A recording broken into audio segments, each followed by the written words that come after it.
Hi గారు, welcome to our channel. ప్రస్తుతం మనతో పాటు భరద్వాజ్ గారు సీనియర్ జర్నలిస్ట్ ఉన్నారు. వారితో ఒకసారి మాట్లాడదాం. సార్ నమస్కారం సార్. నమస్తే అండి.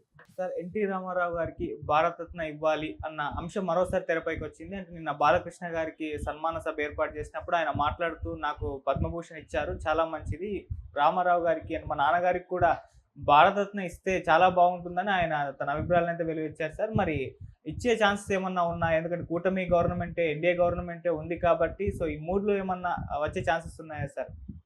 అంటే గతంలో వాజ్పేయి గారితో కలిసి ప్రయాణించింది తెలుగుదేశం పార్టీ చంద్రబాబు నాయుడు గారి నాయకత్వంలో. అప్పుడు కూడా ఇచ్చి ఉండొచ్చు. తర్వాత 2014 ఎన్నికల సందర్భంగా కూడా బీజేపీతో సయోధ్యతోనే వెళ్ళింది తెలుగుదేశం.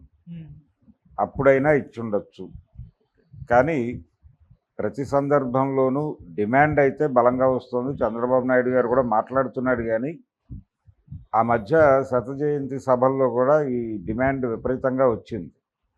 అలాగే ఎట్టి పరిస్థితుల్లోనూ ఎన్టీఆర్కి భారతరత్న ఇస్తారు అనేది అయితే ఒక బలమైనటువంటి ఆర్గ్యుమెంటు, అభిప్రాయం రకరకాలుగా వినిపించింది. కానీ సాకారం కాలేదు. ప్రధానమైన కారణం ఏంటంటే కాంగ్రెస్ పార్టీ హయాంలోనేమో ఆయన కాంగ్రెస్ వ్యతిరేకిగా ముద్రపడ్డాడు మొదటి నుంచి. అంటే సినిమా పరిశ్రమలో ఉన్నప్పుడు కూడా ఆయన కాంగ్రెస్ వ్యతిరేక స్వభావాన్ని ప్రదర్శించేవాడు. అలాగే ఆయన థియరిటికల్గా కూడా ఆయనతో సమస్య ఉంది. రామారావు గారితో ఏంటంటే ఆయన ద్రవిడ సిద్ధాంతాన్ని బలంగా నమ్మాడు. నమ్మటం మాత్రమే కాకుండా దాన్ని తన సినిమాల్లో విపరీతంగా ప్రచారం చేశాడు. ఆ ప్రచారం చేసే క్రమంలో 3-4 సినిమాల్లో ఆయన వాంటెడ్గానే రాముడి పాత్రని కొంచెం రెడిక్యూల్ చేశాడు. చేసి రావణ పాత్రని ఒక ఉన్నత స్థాయికి తీసుకువెళ్ళాడు ఆయన. ఈ తీసుకువెళ్ళేటువంటి క్రమం, ఈ ప్రాసెస్లో కూడా కొంత వ్యతిరేకత వ్యక్తం అవుతూ ఉండేది. అలాగే భారతీయ జనతా పార్టీ ఈయనకి నాదెండ్ల భాస్కర్రావు వెన్నుపోటు సమయంలో విపరీతమైన సహకారాన్ని అందించింది. కలిసి ప్రయాణం చేశారు. ఆ టైంలో ప్రజాస్వామ్య విప్లవం అన్నారు దాన్ని. ఆ ప్రజాస్వామ్య విప్లవం జరిగిన సందర్భంలో అన్ని ప్రతిపక్షాలు, అంటే వామపక్షాలు, బీజేపీ అందరూ కలిసి ఎన్టీఆర్ వెనకాల నిలబడినటువంటి ఒక అరుదైన సందర్భం అది. ఆ తర్వాత మళ్ళీ భారతీయ జనతా పార్టీతో కలిసి ట్రావెల్ చేయలేదు ఆయన. చేయకపోవడానికి ఒక దశలో ఆయన ఓపెన్గా ఇచ్చినటువంటి ఒక ప్రకటన ఉంది. అది జాతీయ పార్టీలకి సమాన దూరంలో ఉండాలని తెలుగుదేశం పార్టీ అనుకుంటోంది అని చెప్పాడు ఆయన ఆ రోజుల్లో. చెప్పిన తర్వాత ఆయన మీద ఒక పుస్తకం వేశారు బీజేపీ వాళ్ళు. ఆలె నరేంద్ర గారు ఊరూరా ఆవిష్కరణలు జరిపాడు దాన్ని. ఆ రోజున బీజేపీ నాయకుడు ఆయన. ఎన్టీ రామారావు చేసినటువంటి 100 తప్పులు అనేది ఆ పుస్తకం టైటిల్. అలా అంత జరిగిన తర్వాత వాళ్ళు ఇప్పుడు ఆయన పట్ల ఏదో సాఫ్ట్గా వ్యవహరిస్తారు. అంటే మోడీ గారు 2014 ఆయన ఎన్నికల శంఖారావం పూరించడానికి హైదరాబాద్ వచ్చినప్పుడు ఇక్కడ జరిగినటువంటి సభలో ఆయన ఎన్టీ రామారావు గారికి జోహార్లు చెప్పాడు. ఆ తర్వాత కూడా 3-4 సందర్భాల్లో ఆయన రామారావు గారి ప్రస్తావన వేదికల మీద తీసుకురావటం అనేది చేస్తూనే వచ్చాడు. కానీ వాళ్ళ మనసుల్లో నిజంగానే ఎన్టీఆర్ పట్ల సాఫ్ట్ కార్నర్ ఉందా అనేది అనుమానమే. అలాగే కాంగ్రెస్ పార్టీతో ఆయనకి పుట్టు వైరం ఉంది. ఆయన యమగోళ సినిమాలో ఓపెన్గానే కాంగ్రెస్ పార్టీ మీద విమర్శలు మొదలుపెట్టాడు ఆయన. మొదలుపెట్టి యమలోకంలో ఆయన అడుగుతాడు చిత్రగుప్తుడిని, ఏం మిస్టర్ గుప్తా, ఇక్కడ ఎమర్జెన్సీ ఏమైనా అమల్లో ఉందా అంటాడు చాలా క్యాజువల్గా. ఇలాంటివి కొంత ఇబ్బంది పెట్టినటువంటి సందర్భం. అలాగే ఆయన తాతమ్మ కళ అనే సినిమాలో నేరుగా ఇందిరాగాంధీ గారి విధానాల మీదే సీరియస్ క్రిటిసిజం పెట్టాడు. నందమూరి బాలకృష్ణ గారి మొదటి సినిమా అది. ఇలా రకరకాల చాలా సినిమాల్లో ఆయన తన రాజకీయ తాత్విక అభిప్రాయాలు ప్రదర్శించాడు. దాచుకునే ప్రయత్నం చేయాలి. అక్కినేని నాగేశ్వరరావు గారికి కూడా ఇలాంటి అభిప్రాయాలు ఉండేవి. కానీ ఆయన ఎప్పుడూ వ్యక్తీకరణ జరిపేవాడు కాదు. కానీ రామారావు అవుట్ స్పోకెన్. ఆయన మనసులో ఉన్న అభిప్రాయాలని ఆయన ఒక సినిమా చండశాసనుడు అనే సినిమాలో ఒక విచిత్రమైన స్టేట్మెంట్ ఇస్తాడు.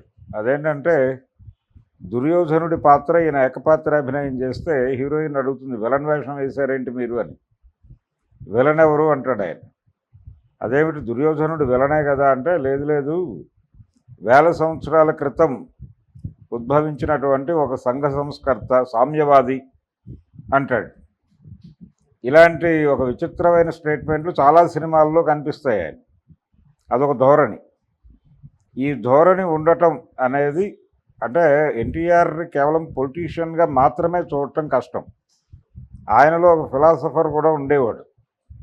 ఈ రెండింటినీ కలిపి ఎన్టీఆర్, అక్కడ ఆయన ఫిలాసఫీతో ప్రాబ్లం ఉంది వీళ్ళకి. రెండు జాతీయ పార్టీలకి సమస్య ఉంది ఆయనతో. అంటే ఆయన పొలిటికల్ లైన్ ఏంటంటే కేంద్రంలో ఒక ఫెడరల్ ఫ్రంట్ రావాలి అనే ఉద్దేశంతో ఆయన నేషనల్ ఫ్రంట్ ప్రారంభించాడు. ఈ నేషనల్ ఫ్రంట్ ఉద్దేశం ఏంటంటే అన్ని ప్రాంతీయ పార్టీలని ఒక చోటకు తీసుకురావాలి. ఈ ఈ ప్రాంతీయ పార్టీల కూటమిని కేంద్రంలో అధికారంలోకి తీసుకురావడం ద్వారా భారతదేశంలో ఫెడరలిజాన్ని మనం నిలబెట్టగలుగుతాం అనేది ఆయన బలంగా నమ్మాడు. దానికోసం పనిచేశాడు. బీజేపీతో ట్రావెల్ అవ్వచ్చు, కాంగ్రెస్తో వ్యతిరేకత ఉంటే బీజేపీతో ట్రావెల్ అవుతాడని అనుకున్నారు అందరూ. కానీ ఆయన రెండింటికి ప్యారలల్గా నేషనల్ ఫ్రంట్ అనేటువంటి ఇంకో కూటమిని తీసుకొచ్చాడు. తీసుకురావడం మాత్రమే కాదు, దాన్ని అధికారంలోకి తీసుకొచ్చి వీపీ సింగ్ని ప్రధానిని చేశాడు ఆయన. వీపీ సింగ్ ప్రధాని కావడంలో రామారావు గారే కీలక పాత్ర. ఇలాంటి కొన్ని ఇబ్బందులు ఉన్నాయి పొలిటికల్గా ఆయనతో. రాజకీయంగా, తాత్వికంగా కూడా ఆయనతో ఇబ్బందులు ఉండటం వల్లనే ఆయనకి పద్మశ్రీ తర్వాత ఏ కేంద్ర ప్రభుత్వ పురస్కారం దక్కలేదు. ఆయన చిత్రాలకి జాతీయ అవార్డులు వచ్చినాయి, అది వేరే గొడవ. అంటే అంతకు మించిన సినిమా లేకపోవడంతో అనివార్యంగా ఆయన సినిమాలకి జాతీయ పురస్కారాలు దక్కినాయి. కానీ ఆయనకి ఎప్పుడూ జాతీయ పురస్కారం దూరంగానే ఉంటూ వచ్చు. అందుకని ఇప్పుడు కూడా భారతరత్న అనే చర్చ ఎప్పటి నుంచో జరుగుతోంది. ఆయన వెళ్ళిపోయిన దగ్గర నుంచి, ఆయన కన్ను మూసుకున్న దగ్గర నుంచి జరుగుతోంది. దాదాపు 96 నుంచి ఈ చర్చ నడుస్తూనే ఉంది. కానీ ఎప్పుడూ కూడా అది చర్చల వరకే పరిమితం అవుతోంది తప్ప అడుగు ముందుకేసి సాకారం కాలేదు. ఎంజి రామచంద్రంతో ఈ ప్రాబ్లం లేదు. అందుకని ఆయనకు వెంటనే ప్రభుత్వం, అంటే ఆయన కాంగ్రెస్తో ట్రావెల్ అయ్యాడు. ఆయన ఉండుంటే భారతీయ జనతా పార్టీతో కూడా ట్రావెల్ అయి ఉండేవాడు. అంటే ఆయన కాన్సెప్ట్ ఏంటంటే సంజీవ్ రెడ్డి గారు చెప్పినట్టు ఎంజీఆర్ లాగా వ్యవహరించవచ్చు కదా అని ఆయన ఎన్టీఆర్కి సలహా చెప్పాడు సంజీవ్ రెడ్డి గారు. ఇక్కడే హైదరాబాదు రాష్ట్రపతి విడిదిలో ఆయన చెప్పిన సలహా ఏంటంటే కేంద్ర ప్రభుత్వంతో సన్నిహితంగా ఉండి నిధులు తెచ్చుకుని స్టేట్కి ఏదైనా చేయొచ్చు కదా, ఎందుకు చల్లారు లేస్తే ఇందిరాగాంధీ మీద ఒంటికాలతో లేస్తామని చెప్పి మాట్లాడాడు ఆయన. నిజానికి ఆయన కూడా ఇందిరా వ్యతిరేకే అయినప్పటికీ ఈ అడ్వైజ్ ఇచ్చాడు. ఈ అడ్వైజ్ ఇచ్చినప్పుడు అప్పుడు ఆయన చెప్పిన మాట ఏంటంటే నీకు ఎలాగూ సెంటర్ లేదు, నువ్వు కేంద్రంలో నువ్వేదో అధికారంలోకి వస్తావు అనేది లేదు, కాబట్టి నువ్వెందుకు ప్రాంతీయ పార్టీని ప్రాంతీయ రాజకీయాల వరకే పరిమితం చేయకుండా ఎందుకు చల్లారలేస్తే ఢిల్లీ మీద కయ్యానికి పెడతావు అని అడిగాడు. అడిగితే రామారావు గారు ఒక విచిత్రమైన సమాధానం చెప్పాడట. అది ముళ్ళపూడి వెంకటరమణ గారు రాశాడు. ఆయన ఏం చెప్పాడంటే, అయ్యా నేను ఇక్కడ ముఖ్యమంత్రిని అవుతాననే అనుకోలేదు, అయ్యాను కొంచెం ప్రయత్నం చేస్తే ఢిల్లీ ఎందుకు రాదు అని అనుకుంటున్నాను అని చెప్పి లేచి వెళ్ళిపోయాడట. ఇది పరిస్థితి. ఆ లెవెల్లో ఉండేవాడు ఆయన. అందుకని ఆయనతో ఆ ప్రాబ్లం ఉండటం వల్ల కాంగ్రెస్ పార్టీ ఆయనకి ఏ పురస్కారాలు ఇవ్వలేదు, దూరం పెట్టారు.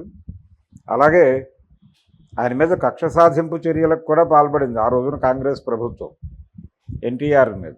ఆయన ఆస్తులు, ఆయన ప్రాపర్టీస్లో ఉన్నటువంటి లొసుగులు, వాటిని సంబంధించి విపరీతమైన పరిశోధన జరిపి ఆ విజయవాడ కళ్యాణ్ చక్రవర్తి థియేటర్ పక్కన ఒక సందు ఉందని చెప్పి, మాస్టర్ ప్లాన్లో రోడ్డు ఉందని చెప్పి ఆ థియేటర్ పగలగొట్టే ప్రయత్నం చేశారు. అయితే ఆయన నేనే పగలగొట్టి మీకు 1 monthలో ఆ ప్లేస్ ఇచ్చేస్తానని చెప్పి ఇచ్చాడు వెనక్కి వెళ్ళి. ఇలాంటివి, అలాగే ఇన్కమ్ ట్యాక్స్ రైడ్ చేయటం, ఇలాంటి కార్యక్రమాలు, కక్ష సాధింపులు కూడా జరిగినాయి. మరి ఇన్ని చేసిన వాళ్ళు ఆయనకి ఏదో పురస్కారాలు ఇస్తారనుకోవడం కష్టం కాబట్టి కాంగ్రెస్ హయాంలోనూ జరగలేదు అది. ఇప్పటికీ ప్రజల మనసుల్లో స్థిరంగా ఉంది. వీధి వీధిన ఆవిష్కరణలు జరిపినటువంటి ఎన్టీఆర్ పాల్పడినటువంటి 100 తప్పులు అనేటువంటి భారతీయ జనతా పార్టీ ప్రచురించిన పుస్తకం, ఆ ఆవిష్కరణ సభల గురించి ఇప్పటికీ ప్రజల స్మృతిపథంలో ఉంది. కాబట్టి భారతీయ జనతా పార్టీ ప్రభుత్వం కూడా అంత తేలిగ్గా ఎన్టీఆర్ వైపు మొగ్గు చూపించి ఆయనకి భారతరత్న ఇస్తుందని నేనైతే అనుకోవడం లేదు. మేబీ రేపు ఎప్పుడైనా ఆయన కళ సాకారం అయ్యి మళ్ళీ ఒకసారి ఆయన అనుకున్నటువంటి ఫెడరల్ ఫ్రంట్ ఏదైనా అధికారంలోకి వస్తే భారతదేశంలో అది సాకారం కావచ్చేమో. లేదు చంద్రబాబు నాయుడు గారు సీరియస్గా దృష్టి పెడతా అంటే దీనిలో ఇంకొక ఆర్గ్యుమెంట్ ఉంది. ఒకవేళ ఆయనకు భారతరత్న ప్రకటిస్తే ఎవరు